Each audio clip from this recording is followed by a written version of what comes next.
Folks, for those of you turning in right now, we have RJ, Super Doc, the watch aficionado, and we just talked about his Alaskan cruise recently, and now we're jumping in.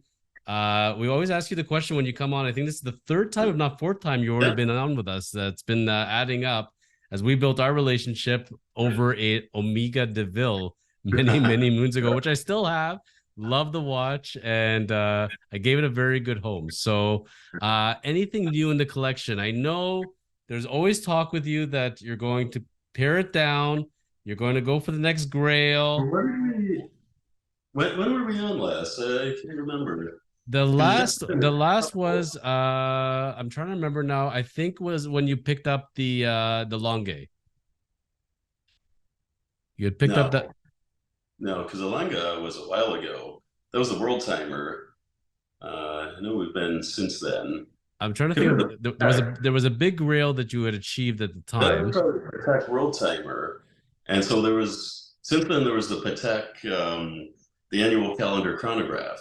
It was the Patek. You were correct. Yeah, Yes, yeah. yes. There The you go. World Timer or the Platinum or the Rose Gold. It was the World Timer. Yeah, yeah.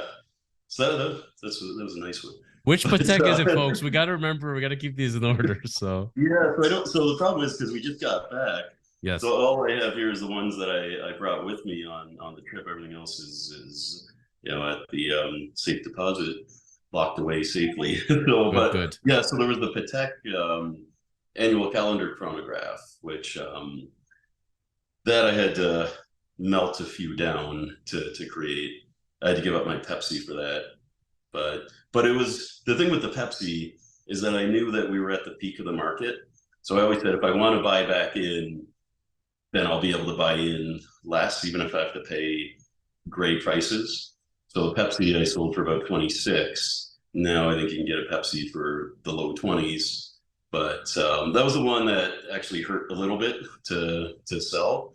And then there was a few others that I really hadn't worn for a while, like the Breguet and whatnot. But yeah, so that was the annual calendar. And then that was it for a while. And then the most recent two was like the Sky Dweller. Yes, yes. So that was the rhodium dial rose gold Sky Dweller. Oh, the good old And Sky that Dweller. one on the Oyster Flex, which when I first saw the Oyster Flex, I thought it was ridiculous, but it's actually amazing to wear. And the Sky Dweller actually is a sports watch.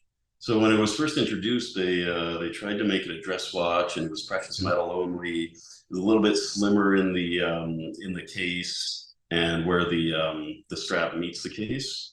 And so they really thought it would be a dress watch, but the proportions were just too big to be a dress watch. So the Sky Dweller really took off when they introduced it in steel, which is something people thought Rolex would never do.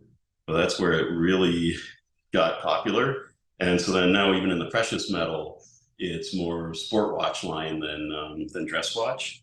So that's why on Oyster Flex it makes sense, but also a little bit more muscular case. They added Daytona end links, whereas previously there was no end links. It was more like the day dates and the And rhodium dial. I just and that's where I remember when I was sitting with the Daytona in rose gold, but it was on the leather, and they'd yeah introduced it on the Oyster Flex. I thought the Oyster Flex was ridiculous, and then I thought yeah about it. I'm like, it is a sport watch. It yeah makes sense to be on the rubber, not on the leather. This is not meant to be a dress watch, yeah. and I And the liked it. Oyster Flex, and the Oyster Flex is a brilliant design. Actually, it's got some raised up vents so it breathes. So it's really comfortable to wear, and when it's especially hot and sweaty, you don't Yes. get that band sweat and maceration.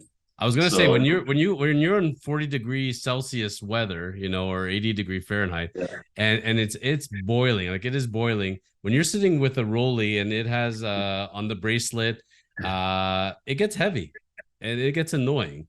And that's yeah, nice to have. That's where the titanium may be nice, or a lighter watch, or the flex watch. Leather strap also. I love leather strap watches, but they're no good in the heat. It's yeah. Well, that's why the Glide Lock clasp is amazing. That's where those micro adjusting on the fly designs. That's mhm. why it's frustrating that some of the bigger brands at higher prices can't give you micro adjusting on the fly straps. So when even a lot of the micro brands do it. And then, And then anything else in the collection currently? yes, this was the most recent one was the that's the Grand Seiko. But this one I've actually been hunting for a while. This one's limited to 150 pieces in the world. This was introduced, I think, 2020. Okay. But so what it is the dial is the feature here. Can't really see it well, but it's a enamel dial. So enamel, in the whole process of making enamel, there's a lot of waste because it's very delicate. So the amount that actually ends up as a dial, there's 10 times the amount that shatters and breaks and fractures. And Yes. then it's polished with hand lacquer to make it shine. And then the indices are powdered gold and powdered platinum that are built up layer by layer till there's enough there to actually be a physical presence. So to create this dial alone is very labor intensive. So that's why it's limited to 150 is just because of the time and care involved in creating it. So that's the beauty of the Grand Seiko. There's still a bit of romanticism in watchmaking. if So if we can jump into Grand Seiko actually, because that was one of the items in the agenda. I guess you saw it, and it's been bugging me, RJ, for several years now. yeah, Because when I grew up on Seiko, it was considered a cheap Japanese movement knockoff. This is the end of watchmaking as we know it, and I told you when I was out in Miami and you see the Grand Seiko boutique, I'm looking yeah, at the watches, they start to grow on me, but there's still like this mental block sometimes of like, I don't want to spend 10K. I don't spend yeah. 15K on a Japanese movement.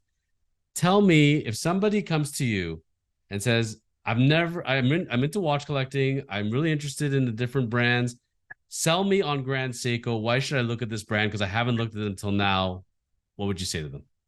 Well, that's the thing is for me, I couldn't jump in until they changed the logo because before they became their own entity, it was Seiko Grand Seiko and a tiny little GS at the bottom of the dial. Still, the prominent logo on the dial was Seiko, and I just couldn't get my head around that either because there was a ceiling that of what you would pay for a Seiko. So I really couldn't jump in until the logo changed. When they did that, it at least opened the door a little bit. And then after you get the first one, you kind of gets very addicting. So it's a giant myth that the best watchmaking is in Switzerland. So right now it's in Japan and Germany because the Swiss somewhat gotten lazy and resting on their laurels to some degree.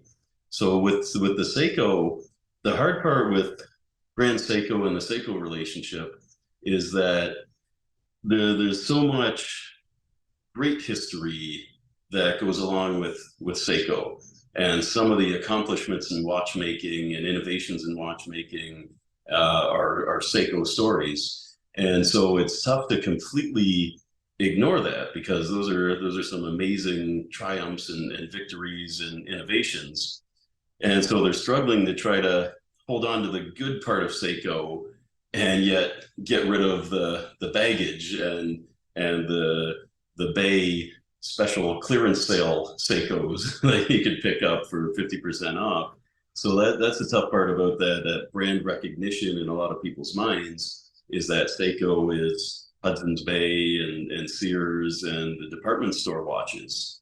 And so they've tried hard to completely distinguish themselves from Seiko, but at the same time, you can't let go of what Seiko has accomplished because this was a brand that dominated watchmaking. So when you look at the Swiss trials for watchmaking, what I love about Seiko is philosophically just the way they've approached everything.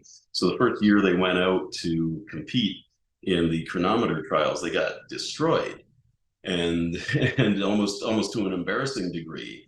And the whole idea that Japanese and foreigners would come in and try to compete with the Swiss. The Swiss had a great day and kind of took great pleasure in seeing Seiko fail.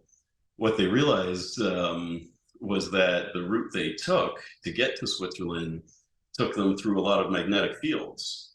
And it was the magnetism that destroyed the accuracy of the chronometers. So instead of going away with their tail between their legs, what they did was just kind of kept their ego in check, saw it as a learning opportunity, and just vowed to do better.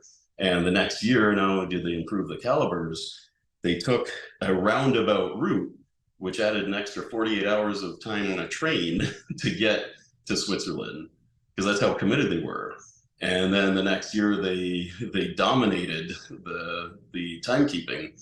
And the following year, they were uninvited. So the Swiss, the following year, said, no, this is now a Swiss-only competition.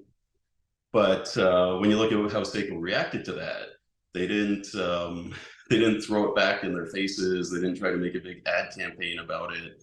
They just maintained that quiet, triumphant humility, and then still tried to improve upon their already award-winning pieces. So as it is, they're one of the few brands that are still making high beats.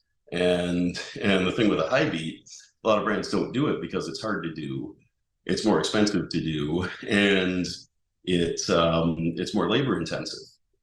So the reason they do it is because it provides greater accuracy. So you look at the spring drive, that's an incredible innovation. If I know Piaget tried to do something similar, and the one spring drive type piece they tried to introduce, I think they retailed it at about 40,000 or so. So it just shows that they tried to recoup all that research and development. So the nice thing about the Grand Seiko is the best of what Seiko can do. So just imagine all the resources, all that history, all that research and development, all that investment capital focused purely on trying to create the best possible watch. And so it's always designed with functionality in mind, designed with that idea of providing the best possible piece. And they're all hand polished. So we toured the Grand Seiko factory, and it was amazing to see how intimate the watchmaking process is there. How long ago were you there? That was right before COVID. That was 2019. Yeah. 2019. Yeah. October of 2019, before the world shut down. And that was in November. That's why it was COVID-19, because November was the first mention of it. But yeah, those innocent, blissfully unaware times. but when we were there, like I said, it was amazing to see how much hands-on finishing of the cases and the dials there were. So as opposed to when we did the Omega factory, there was a lot of automation and robots production. Which is funny because I would have imagined it was the exact opposite. I would have thought Japanese ones would be all automated, a lot less hand done. So it's interesting to think about that. It's I want to give you a similarity here because I know you're not a big car guy, but if you say the Rolex is a Mercedes and Patek is a Rolls Royce, to me, Seiko is Hyundai and Grand Seiko is the Genesis. When they had the Hyundai Genesis, it was one thing, and then they changed the symbol, broke away from Hyundai, and now it's considered a luxury vehicle. It's on par with Lexus, BMW. That's where I think Grand Seiko is headed as well. There were a couple of terms I wanted to ask you about because I've never heard these before, and I did some researching, found it very interesting. Zaratsu polishing. Yeah. There's a lot of material on the internet about that. Sounds pretty neat. Are you intimately familiar with it? Can you define for us Zaratsu polishing, please? So this is basically black polish, and so there's a German term for it, but black polish is basically bringing something to a complete mirror finish that it looks black if it's reflecting a dark surface. And this is from Grand Seiko. This is Grand Seiko doing Zaratsu polishing. Grand Seiko does Zaratsu polishing, which is effectively just a black polish.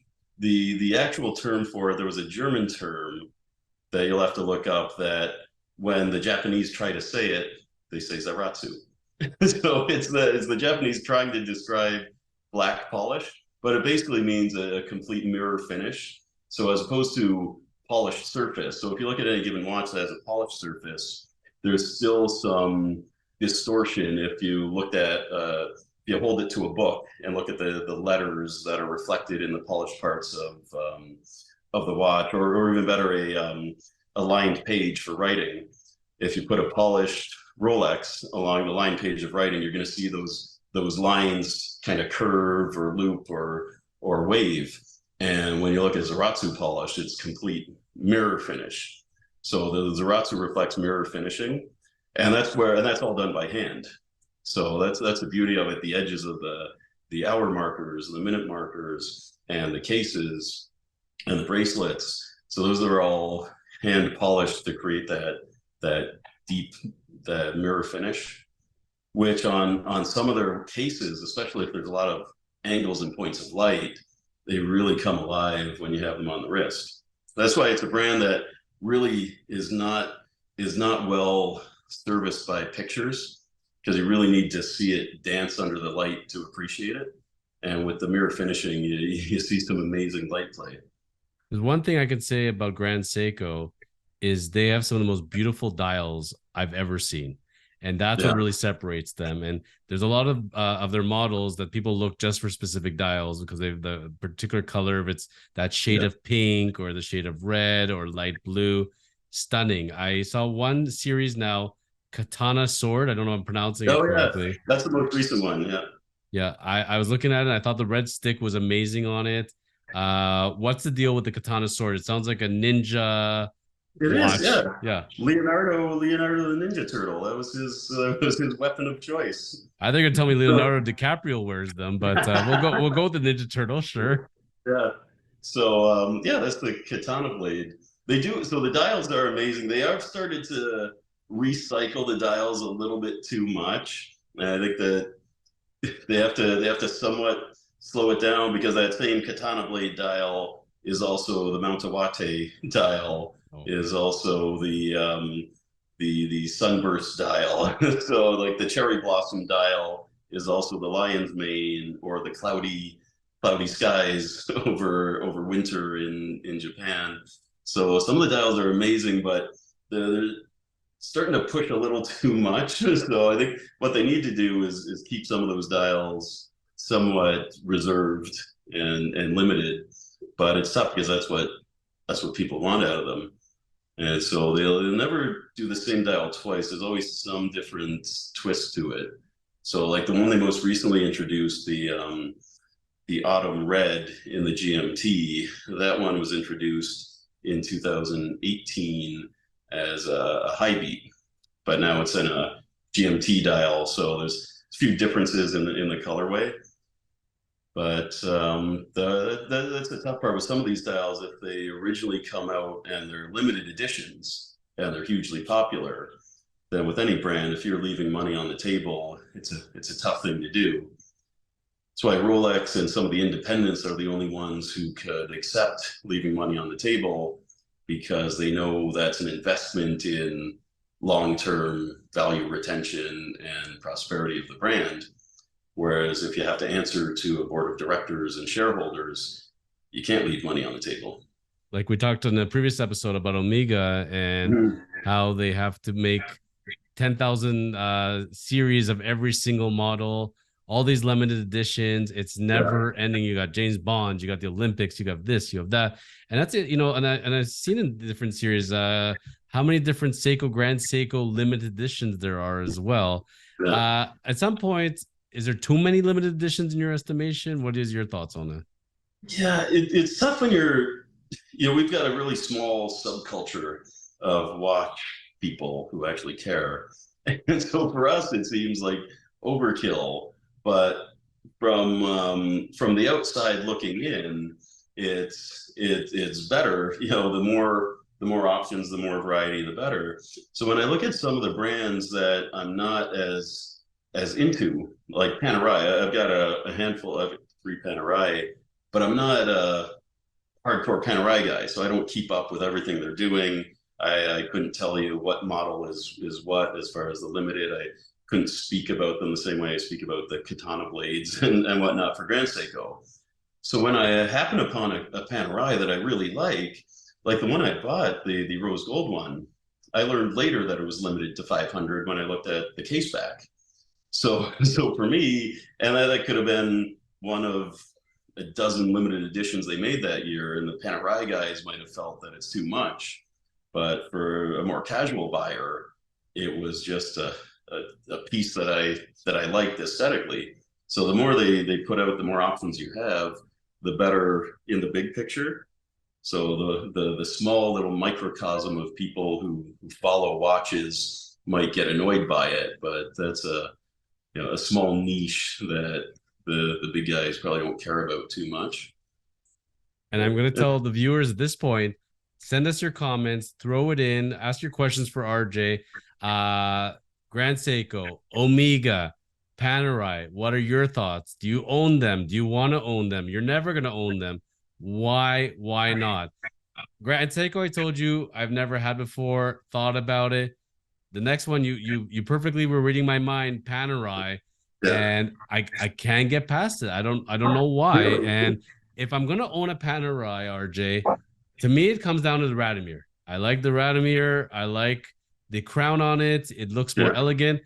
I just can't get over the Luminor with that guard protector. It looks so ugly to me, That's and the I best can't. part. That's the best part. But everybody loves Everybody, it, and but on when you try it yeah. on, it looks fantastic. When you open it up, it feels great. But when I see it in the showcase, I don't want anything to do with it. When did you get bitten by Panerai? And was your Well, first one a Luminor Radomir? How did you get it was down that rabbit Luminar. hole? So it was Luminar Marina Yep. because I went through that phase in collecting where I felt that I should have one in the collection because it was a quintessential iconic piece from a brand. And that was when the big watch trend was at its peak. And so Panerai was one of the hottest watches out there. And so it was aluminum marina. For the longest time, I said, you don't need any more than one Panerai because they all look the same. But then I got a submersible, which has a completely different style. Even though the case is similar, my wife probably still thinks of the same watch, but by comparison, the Luminar is almost refined and elegant, and submersible is more of a tank. And then the last one was the radio mirror rose gold at 42 millimeter. So that was their first effort to try to streamline a little bit. And now they're down to 40 because they're really trying to cater to the Asian market and the smaller wrists. So they've done a good job of refining the pieces while still maintaining the grammar of design. So they're still classically Panerais. You can tell them from 6 feet away. So they still have that essence of brand, but they're a lot more refined. Plus, they've got a rich history. I mean, a lot of it gets glossed over because of their association in World War II with the opposite side.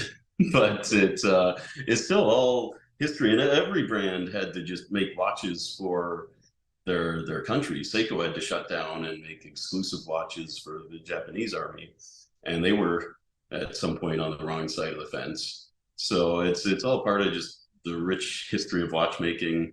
They've got some dark stories with the luminar, and the luminosity was originally painted on with radioactive material, and I heard about mostly that by one. women because women had small hands and were able to paint with the accuracy.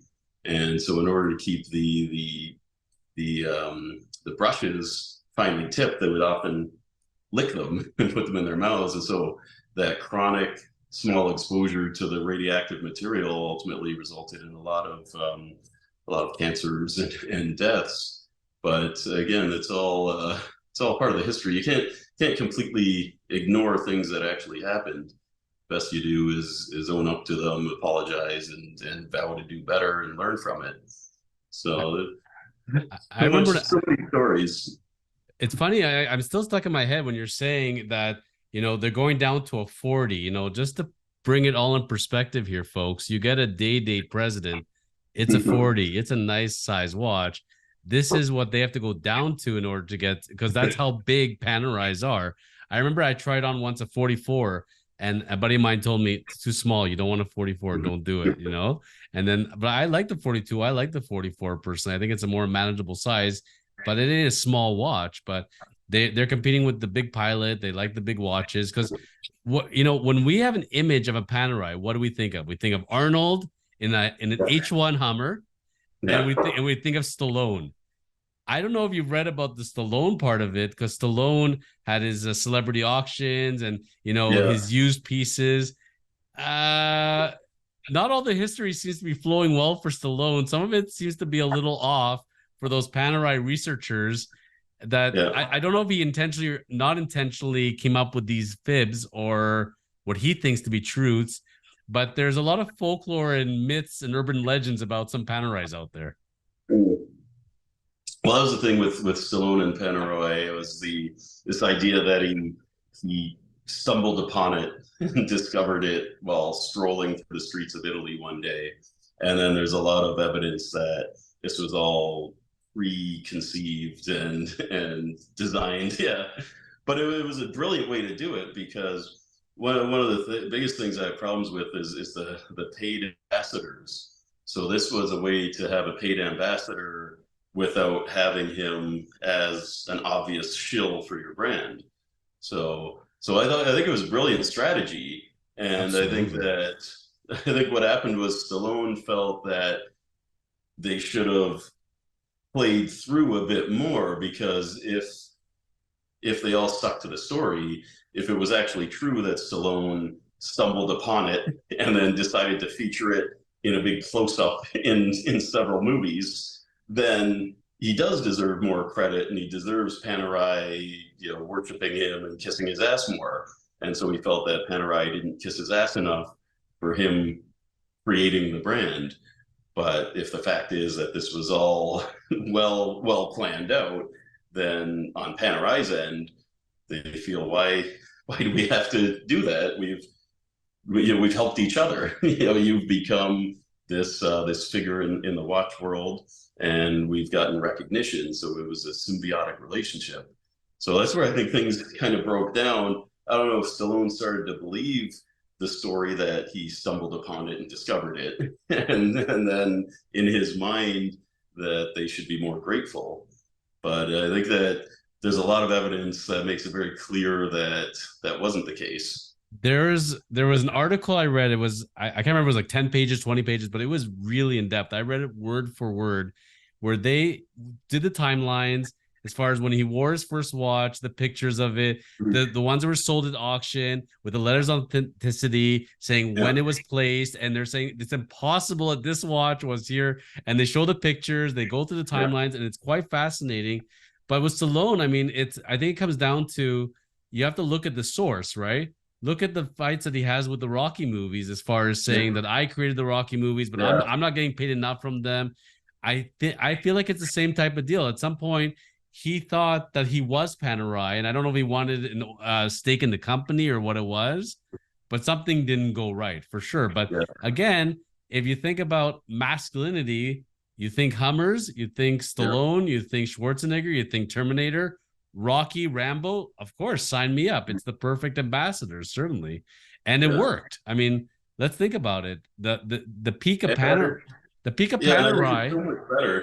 so much better of a strategy than what they're doing now. Like, what they just announced? Louis Vuitton now has Bradley Cooper as selling their new LV watches, and it for me so disingenuous. Like, he was IWC yesterday, he's LV now. Like, what does he wear on his own time? And a lot of these guys like David Beckham wouldn't be caught dead wearing a Tudor.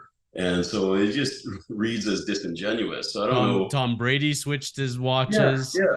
From Tag, and now he's IWC. So, But Bradley but Cooper is, you and I are not the target audience for Bradley Cooper. yeah, but who is the target audience for that LV watch? I would It's say I would tell you, I would think Bradley Cooper would be the female segment, I assume, because a lot of female fans of Bradley Cooper and they like LV. Maybe they're telling, when you buy your bag, you should be buying an LV watch too, because you and I are the LV watch guys who'd want them. I think they want to see the female market buy it more and say, get away from Cartier. You can buy an LV watch, because most women I know in the high end segment, when they start down that rabbit hole, besides the fact that they want a Rolly, is they want a Cartier, which makes yeah, sense, and the marketing has been perfect on that. yeah. But Cartier, I mean, the LV watch, I think is more a men's watch in its styling, Yes. and clearly Agreed. marketed as a men's watch, because otherwise they would have females wearing it as well. So I'm not sure where they're targeting it, because at the price point, it's really just serious watch collectors, or you really have to love LV. As a watch, I love it. I think it's gorgeous. I think it's beautiful design, and Agreed. Agreed.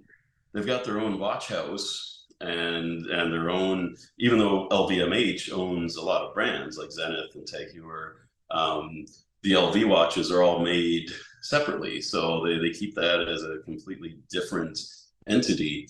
And I think it's a brilliant design. I think 27,000 is ridiculous as a price, Because to but me, it's not a timepiece. To me, it's still jewelry watch. It's yeah, still not costume jewelry, but it's still jewelry. It's not a timepiece. I don't consider that branding yet. They still it's got. not a bad movement. The movement's pretty good, but it's I think it's still, they priced it. The problem is that for us the price seems ridiculous, and I think the problem is that a lot of LV clients are going to say, yeah, toss one in, and not think anything of it, Sure, sure. because there's a lot of people for whom 27 is nothing. You know, our guy at LV, he's also he's also the sales associate for Drake. So it's tough to try to compete with Drake. So he said one time, he said, "Oh, I can make you a watch box. We just ordered one in for Drake." And he showed me. He goes, "Oh, these are all the features. You can choose your leather. You know, how many slots, the drawer. A lot of it is customized." I said, "Yeah. Well, how much is that?" He goes, "Oh, 80,000." For Yeah. the So I'm sure watch Drake, box, there's for the no watch box. the Yeah. watches are not included. It's just for the No, box. no. I'm sure Drake took like half a dozen. But so that's the thing, and I'm sure Drake would say, yeah, throw in a few of those pieces to fill it. Yeah, But you can also pay $5,000-$10,000 for LV ping pong paddles. So, and people yeah, will buy it. People will buy it. oh, they're great. They're very ergodynamic though, so But if really, you're getting into timepieces, or you're still fairly new into the hobby, your first watch is not going to be an LV. This is like when no, it's like your yeah. 10th watch, 20th watch, and you just feel like it, like you said, because Well, for most that's what I'm saying. people, yeah. Is that if that's the person who's going to buy this watch, why even bother with a brand ambassador? Because the watch guys don't really care. And I think that's why Grand Seiko is captured a lot more of the watch collecting crowd, because the watch is the focus and the watch is the star. Whereas a lot of other brands are just trying to sell you a fantasy or a lifestyle or an idea, whereas Grand Seiko just wants to sell you a watch. So definitely, if Louis Vuitton wants to sell you something, they're selling a fantasy of a luxury life, and they're not necessarily trying to sell you a watch. Let So like me you ask said, you a question point blank on that $27,000 watch, because I know the one you're talking about. If I didn't tell you that price point, yeah. and you saw it, and it's an LV, realistically, what would you pay for it that you'd say, you know what, I will consider buying it? Yeah, I would have been at around 8,000 or so. Even at 3,000, 4,000, I don't know if I'm buying it, to be honest. That's how I feel about it. And I'm not trying to be a Well, snob on it. It's well, knowing that the previous LV watches were like what 2-3,000, yeah. but knowing this was more of an in-house movement and an effort, and completely built in-house, I'd probably be at around 8.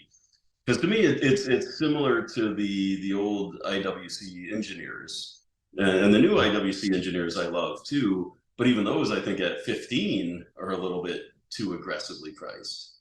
So I think that the engineer is maybe a $10,000 watch, not 15, and I think the titanium's 18 or something like that. How is LV stacking up for you against Hermes? Because they're both fashion houses, obviously. And I think some of the Hermes watches are quite lovely as well. The Hermes watches are amazing, Yeah. actually. It's just the hard part there is again, the prices are astronomical, but their world timer and their moon phase I absolutely love. Yeah, I can And so if understand that's that. something you could pick up on the secondary at a good price, I would be all in. But I just couldn't pay full retail for that. This is part of the issue. I don't see them on the secondary market because I don't know who bought them, and whoever did is now reselling them. Yeah, exactly.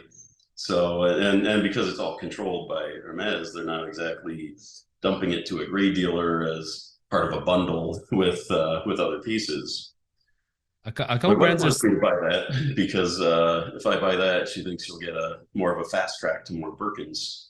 yeah, So we don't have to buy as many tea sets and ping pong battles at Hermes to get the Birkin. But I think Hermes are amazing watches. But again, the price is a little hard because when you compare it to what else you can get, that's and the then when I thing. look at, That's the thing. I got my Patek annual calendar chrono, and so for me that becomes the standard of if you pay that much, this is what you get, and you look at those prices that are much above what I paid, and it's just tough to accept that. That's a great point you bring up because in watches and cars, at some point we stop looking at prices. For us, it's in the barter system. So this one watch is equal to these three watches, or this two watches are equal to one watch. That's how we start thinking about it. We'd rather have these two or the one. We forget about the prices at some point.